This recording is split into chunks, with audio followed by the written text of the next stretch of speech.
Alors, je vous donne mon avis.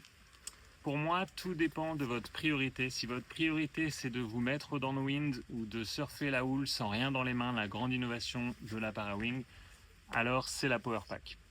Plus au contraire, vous privilégiez la navigation, si votre truc c'est de vous balader sur le plan d'eau, de faire des grands bords, de remonter au vent, de vous entraîner aux manœuvres, alors je vous conseillerais la Pocket Rocket V2, voire même pour les riders plus expérimentés, l'Afterburner.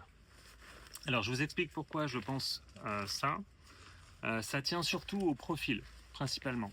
La Powerpack, c'est celle qui a le profil le plus simple de la gamme. Qu'est-ce que je veux dire par là? C'est celle qui a le moins de segments, le moins de bridage, le moins de renfort, celle qui a l'aspect ratio le plus faible aussi, donc une aile plus compacte.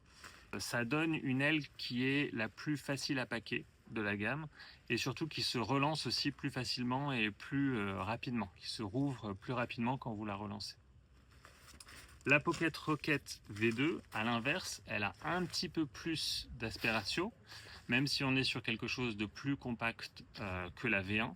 Elle a un petit peu plus de segments. La façon dont le profil est tenu par les bridages, vous avez des bandes de tissu, des joncs sur le bord d'attaque et des renforts.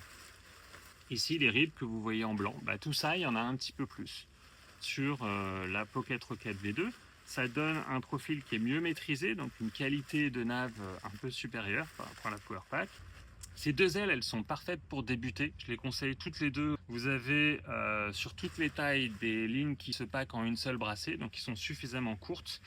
Mais la Powerpack de toute la gamme est celle qui va avoir les lignes les plus courtes. Alors si tu es un rider expérimenté qui cherche encore plus de performance en navigation, si tu cherches une aile qui remonte au vent avec les meilleurs angles de remontée possibles et surtout une vitesse de nav qui est nettement au-dessus de ce qui se fait en monopo jusqu'à présent, alors il faudra se diriger vers l'Afterburner dont j'espère pouvoir vous reparler très bientôt.